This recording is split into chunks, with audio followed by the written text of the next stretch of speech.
Ukraine के सदर Zelensky ने यूएनएससी को किया खिताब, बोले बूचा कत्लेआम कई जंगी अपराधों में से केवल एक। अगर आप अमन स्थापित नहीं कर सकते तो खुद को भंग कर दें।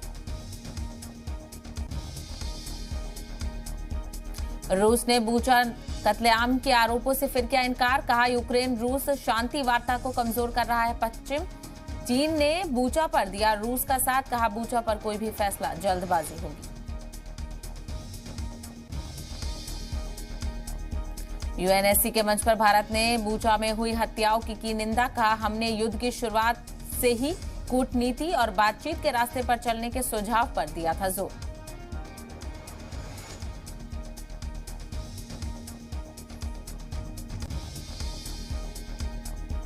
आज से बेल्जियम में नेटो की 2 दिनों की बैठक में शामिल होने के लिए अमेरिका के विदेश मंत्री एंटनी ब्लिंकन पहुंचे ब्रसेल्स।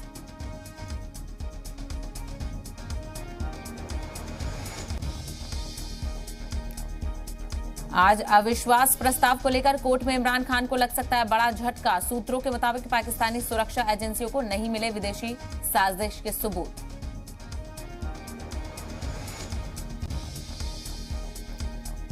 श्रीलंका में विरोध प्रदर्शन के बीच राष्ट्रपति ने आपातकाल हटाने का दिया आदेश। प्रदर्शन करने वालों में पूर्व क्रिकेटर्स भी शामिल।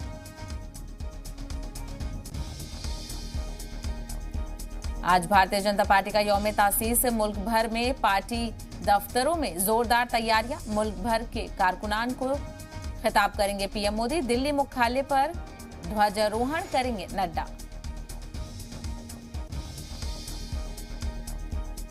पेट्रोल और डीजल की कीमतों में फिर हुआ 80 पैसे का इजाफा। 16 दिनों में 14वीं बार बढ़े तेल के दाम। अब तक 10 रुपए से ज्यादा महंगा हो चुका है पेट्रोल और डीजल।